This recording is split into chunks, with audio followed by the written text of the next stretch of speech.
In this lecture, I want to do 4 different things. First, I want to discuss whether the capital asset pricing model works. It's a beautiful theoretical construct, but is it predictive? Does it explain variation in average return? Is the market beta a good measure of risk? As it turns out, it doesn't work very well. So why did I tell you about it? Well, for one, it seems like everything in finance revolves around CAPM. There's so much information provided that is relevant because of the context provided by CAPM. You cannot be an investor and consume financial information without knowing what CAPM is. The second reason I told you about CAPM is that it provides an intuition that is extremely useful for thinking about investing. While CAPM may not work that well, its intuition does beautifully. And that leads to the second thing that I want to talk to you about in this lecture. I want to discuss alternatives to CAPM. These alternatives to CAPM are based upon the intuition that CAPM provides. In this section of the lecture, I will stress the intuition of CAPM and show you how it applies to these alternative asset pricing models, the models that do work much better. The third thing that I want to do is tell you about a few anomalies. These anomalies are systematic phenomena that have been documented empirically that are at odds with the predictions of our models. The reason I want to discuss these with you is because these phenomena might give you some ideas as to where to look for profitable excess profit opportunities. The fourth thing I want to do is to discuss with you how to put all of this in perspective. We have covered a bunch of difficult material throughout the course, and I want to look back and put it into this broader context. Okay, so let's begin. So first, let's see if CAPM works. In a previous lecture, we explained the implications of CAPM. CAPM has 3 main implications. 1, everyone should hold the market portfolio. 2, since everyone holds the market portfolio, the risk of an individual security is measured solely by its market beta. Think of the beta as the number of units of risk that security has.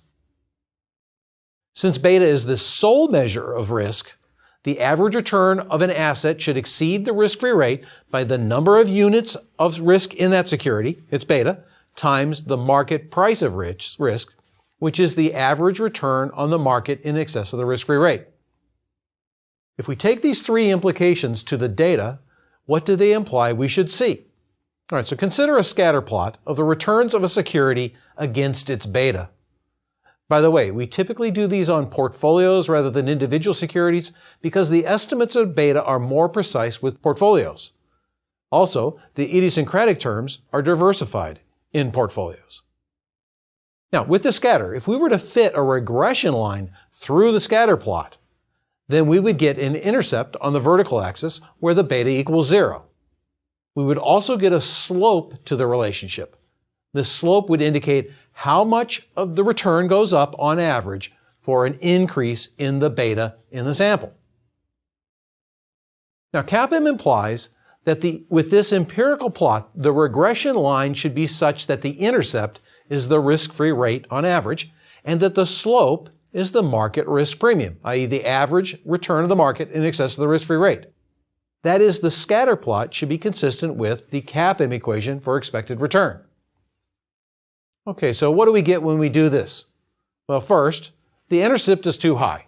It's well above the average risk-free rate. Second, the slope is too flat. It's less than the market risk premium. And third, the fit is terrible. There is so much variation in average returns that is not explained by beta. So what can we conclude? What do we conclude about CAPM? Is it any good? All right, well, there's 2 possible explanations. One explanation is the market is not efficient. CAPM is right. The market is wrong. This means that you should be able to make money by trading on deviations from CAPM, but only if CAPM eventually holds. Only if these out of equilibrium prices move towards their equilibrium values. And only if the people in the market start voting for who they actually believe is beautiful rather than vote for those people they think that other people will vote for. All right, so the second explanation is what? CAPM is wrong and the market is right. These average returns are correct, but beta is no good at measuring risk.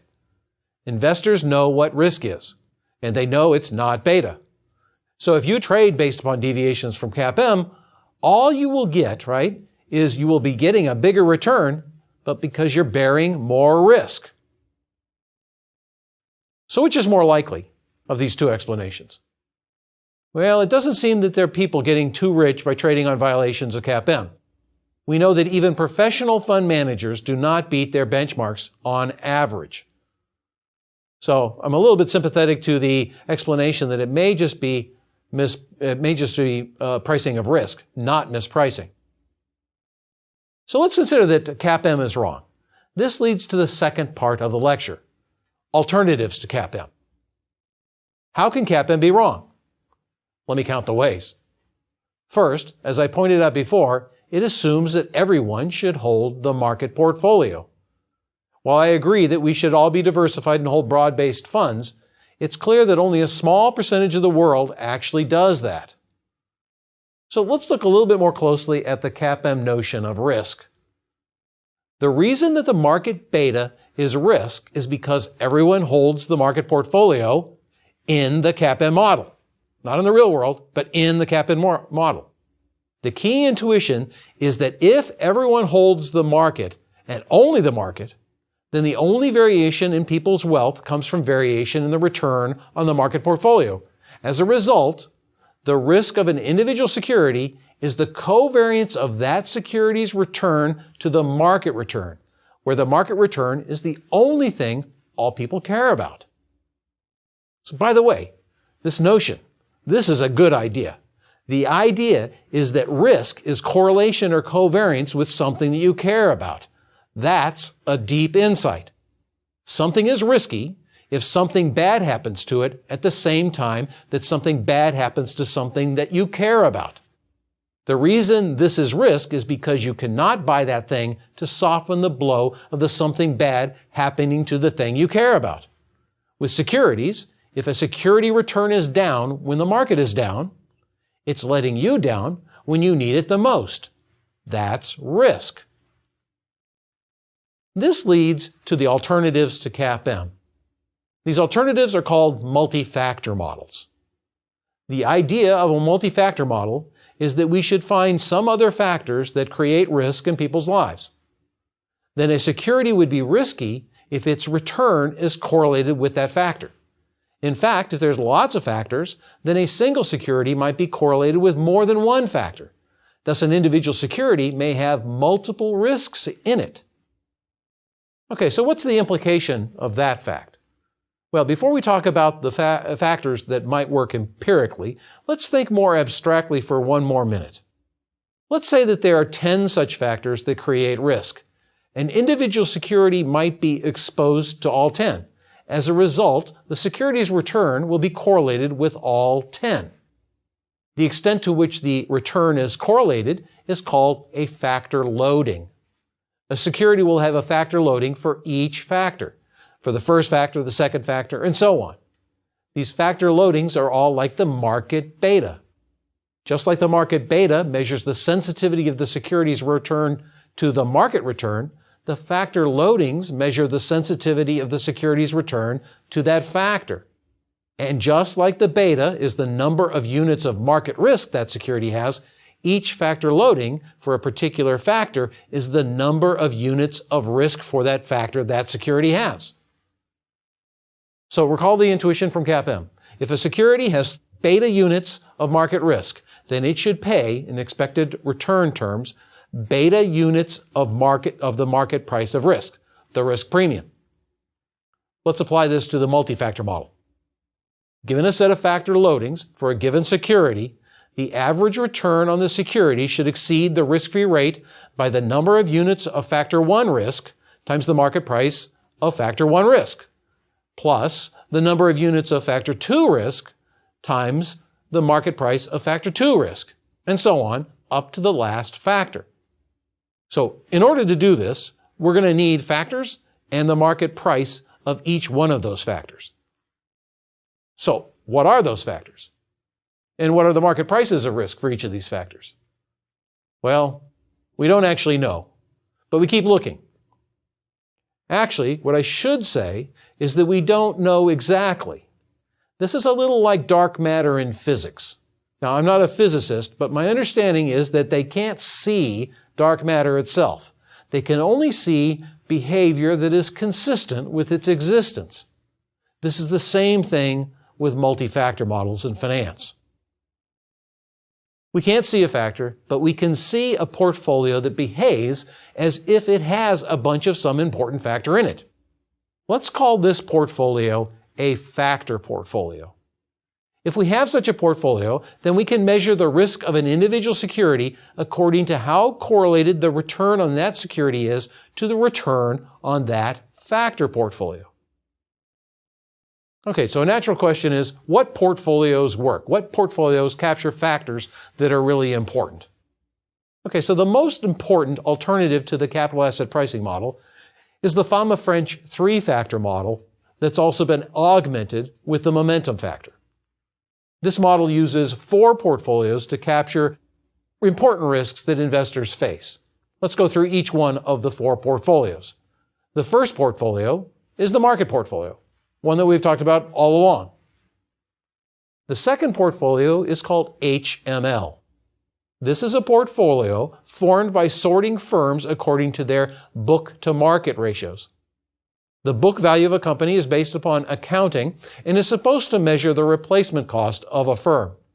So if you were to completely replace the firm, start it all over, you'd pay the book value. The market value is the market value of the firm as priced in the market. So a high book-to-market firm is one with a small market price relative to its replacement cost. This is a firm with few growth opportunities. A low book-to-market firm is one with a high market value relative to its replacement cost. The H in HML stands for high book-to-market, and the L stands for low. The HML portfolio, is a long position in the high book-to-market firms and an offsetting short position in the low book-to-market firms. So the M in HML stands for minus, high minus low. SMB is the third portfolio. This is a portfolio that is long firms that are small s, okay, and short firms that are big, B for big. So SMB, small minus big. The fourth portfolio is the momentum portfolio that we discussed earlier in the course.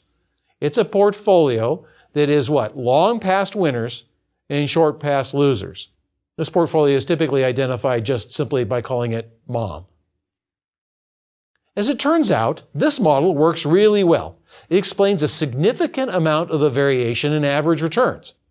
Again, the idea is that each of these portfolios contains some risks that are important to investors. So, can we come up with a story that explains why that's true? For example, the SMB portfolio contains some risks that small firms have a lot of, but large firms do not have a lot of. Although we can't see the risk, we can kind of guess at what that risk might be. For example, it might be recession risk. Small firms are hit harder by recessions than large firms. The risk is that they will go out of business during a recession. Large firms, however, can weather the storm more easily. If you only used the market return, as in CAPM, then you might not see this differential between large and small firms. And to the extent that many people are employed by small firms, this recession risk is a very important risk to them. If this is true, then you can characterize the risk of an individual security not by just the market beta, but also its beta with respect to what? SMB. And it's beta with respect to HML. Those securities that move with SMB return have a lot of SMB risk, whatever that is. Maybe it's recession risk. And as a result, should have a higher expected return because it's riskier. Similarly, those securities that move with the HML portfolio return have more HML risk and should, as a result, have higher returns on average because of that. Okay, so what about MOM? MOM was actually added later after the Fama-French model was introduced. It was the Fama-French three-factor model, and they augmented it with MOM. Recall that the momentum strategy has you go long winners and short losers. Also recall that when we first discussed momentum profits in the lecture on market efficiency, I wanted to leave it as an open question as to whether it was return for risk or whether it was actually a trade opportunity. To see if it's risk, researchers looked to see if the Fama-French model could explain the returns on the momentum portfolio, on MON. And they found that it did not explain those returns. So there are two possible things that you can conclude. You can either conclude that it is a trade opportunity, that the extra return above and beyond what Fama-French says it should be is just gravy. Come and get it. Alternatively, you could say you found another portfolio that obviously contains an important risk that the other Fama-French portfolios do not contain. If so, let's just add that to the model. Right? If we found another portfolio that explains variation, that has risk in it, we better use that as a measure of risk. And that's exactly what the finance profession did. This leads to the third section, anomalies.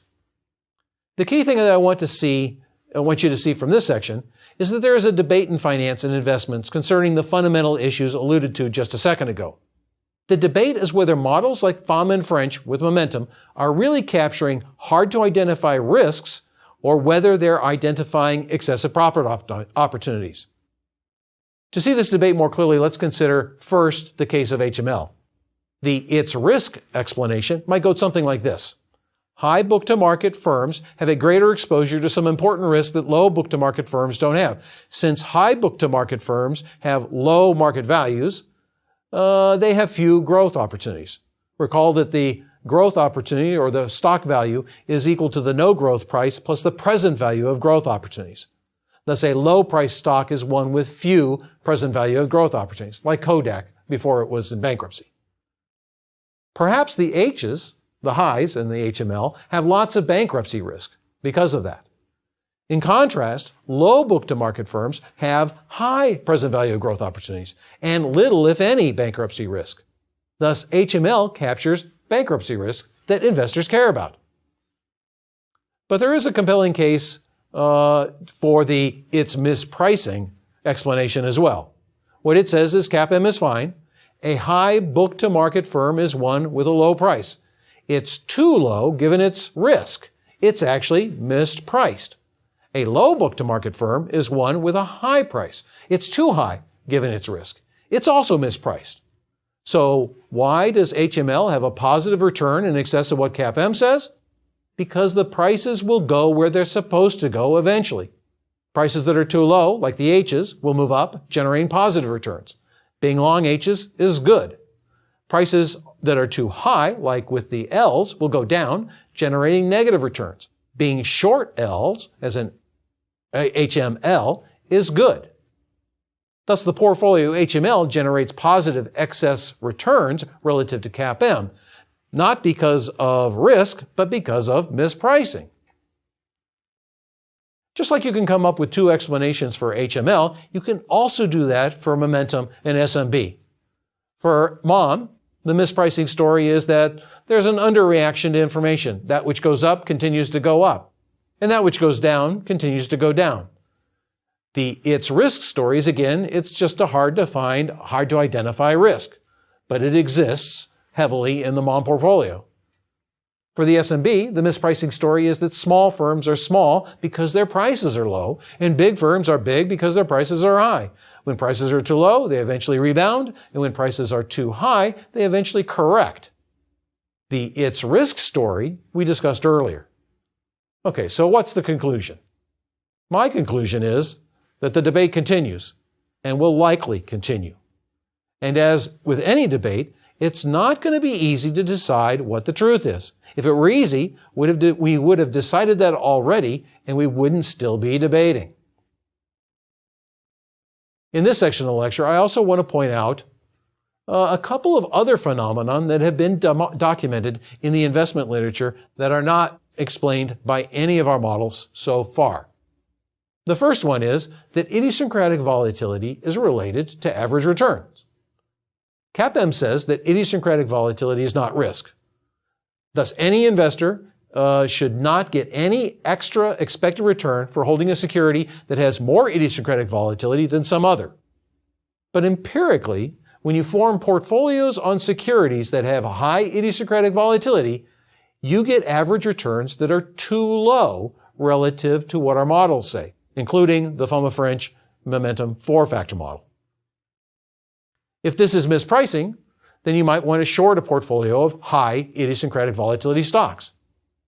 Alternatively, it might just be that high idiosyncratic volatility stocks have less of some hard-defined risk. As a result, they will have lower average returns to reflect that. Right, the second phenomenon is the fact that skewness seems to also be related to average returns. Stocks that have lottery-like payoffs also tend to have average returns that are too small relative to our models. So what do I mean by a lottery-like payoff?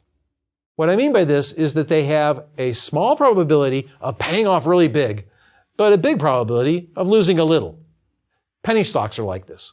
If you buy 1,000 shares of something that costs 10 cents a share, it's like you're buying, $100 $1 lottery tickets.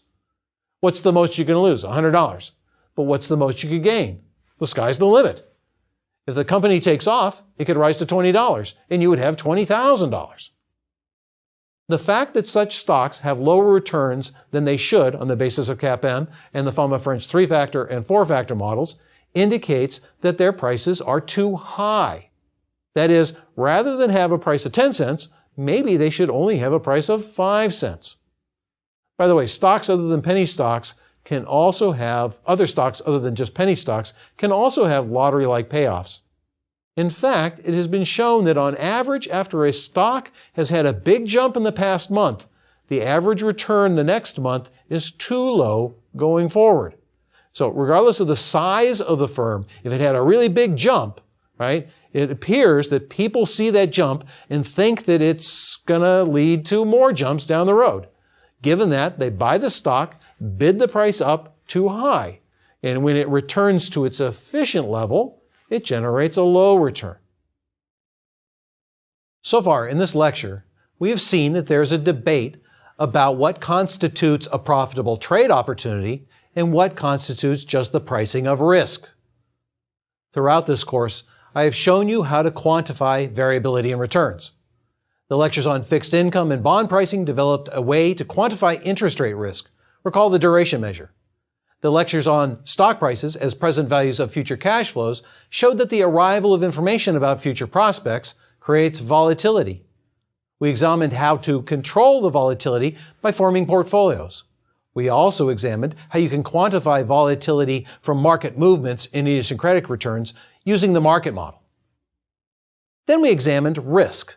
The main point was that risk can only be measured in the context of a portfolio. That is, the volatility of your wealth is risk. The volatility of the return on an individual security is not risk. The risk of an individual security is correlation of that security's return with the wealth in your portfolio. We also discussed how to form a portfolio that consists of both passive investments and a portfolio of active investments. There, the important trade-off was the difference between diversification and idiosyncratic risk that you must bear if you're going to be taking on active positions. All of these parts of the course support a desire you might have to either be actively managing your investments or to have a passive portfolio.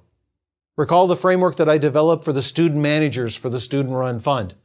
This framework allows you to decide how active or passive you want to be. On this, I have two final sets of comments. My first set of comments concerns if you decide to have an active management approach to your investments. This may be right for some, maybe not for others. I clearly think that active management is appropriate for some people.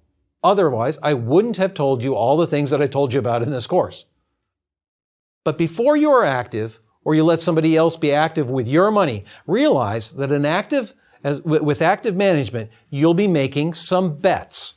When you invest in one stock rather than an industry ETF in that stock's industry, then you're betting that that one stock will do better than the ETF. When you sell one ETF to buy another ETF, you are betting that the one industry or sector will do better than the other. Once you realize that you're making bets, that realization should focus you on the kinds of analysis that you do. The first kind that you should do is to understand a sector or an industry.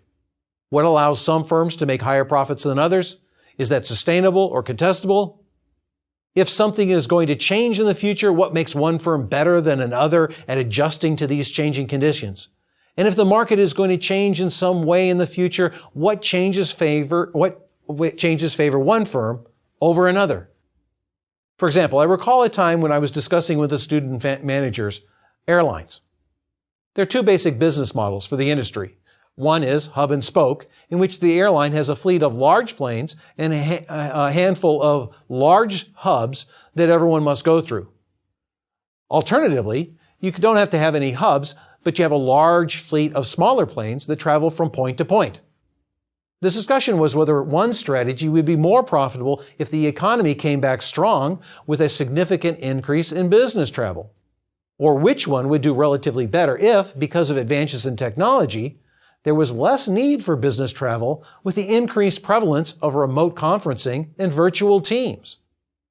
If the fund was going to sell off some of its transportation ETFs to buy a single airline with the hub and spoke strategy, then we were clearly making a bet on business travel increasing. And by the way, in the end, we decided not to make that bet, but at least we knew we were thinking about making that bet. I also want you to think about what are the things that might go wrong? Does the company you're looking at have an advantage now? How typical is it for such advantages to be short-lived, that other firms can leapfrog over them in terms of, say, technology? Is there a risk that something big may fail? For example, with the explosion of the Deepwater Horizon well, BP stock experienced a loss of half its value. That one event had a huge impact on the firm and its stock. How common is such an event? Basically, I want you to think about what would make a particular firm experience a significant loss. If you cannot think of such a loss, then that's good. But if you can, then ask yourself why you would just buy that single firm when you could own many such firms in an ETF. The chance of all of them having a catastrophic failure is much lower than any one of them having a failure by themselves. If you can think of any sources for such failure, or that such failures are common, then you better be sure about your bet paying off in order for you to expose yourself to such a bad outcome. Once you have a clear picture on what you're betting on, then the second thing you have to do is ask yourself whether or not the market already knows and reflects what you know. A company that is run better than another is not necessarily a better investment. It's only a better investment if its superiority is not already valued by the market. The third thing you have to do once you have convinced yourself that it is not reflected by the market is to ask yourself what are the things that you may not have thought of may be reflected in the market price. And then finally, I want you to always remember my favorite saying, part of knowing is knowing when you know and knowing when you don't know. If you don't know, if you know about an active position, then it's better to be passive. The second thing that I want to stress is even though much of the material in the course is difficult, you should not shy away from investing passively. The other day in a university course I teach, we were discussing time value of money. As we did in an earlier lecture in this class, we were looking at how much money you'd need to save for retirement. I asked someone in the class how long that they were going to work, how long did they think that they would live past retirement, and how much money did they want per month after retirement. Okay, so a very young student responded that he was going to work for about 50 years and then live 25 years past retirement, and that he wanted, get this, $85,000 a month in retirement, in current dollars, not inflated. I just thought this was a huge number. But we ran the numbers anyway. If he could get an average annual return by investing in the passive market portfolio of just 8%, then he just needs to save around $1,400 a month. That's not that much. And by the way, This 8%, this is less than the market risk premium we've had in the last 100 years. But if he is worried about the market and keeps his investments in risk-free accounts, earning only 2%, he would have to save almost $19,000 a month. That's beyond reach. The point is that you should not be scared by the market. Remember when we talked about you should be less risk-averse? You can be as risk-averse as you want to. But my point with the retirement example is that you will give up a lot if you don't access the market. My team of student managers did some analysis that is germane to this issue.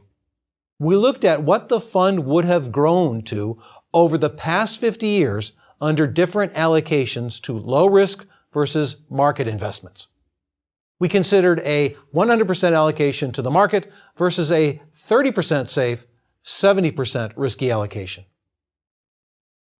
While there would have been a bit more variation in the annual return in any given year under the 100% market allocation than under the 30-70 split, the 100% allocation soared to a much higher level. Thus, even though there were some years with larger losses under the 100% allocation, the drop was always from a much higher level. So the market is really not that risky over the long run. Of course, if you are in retirement, then one down year can be tough. So you'll probably not even want the 70% allocation to the market, let alone a 100% allocation. But my point is that you should not be afraid of the market. You should dive in and start building a smart portfolio, whether it's active or passive.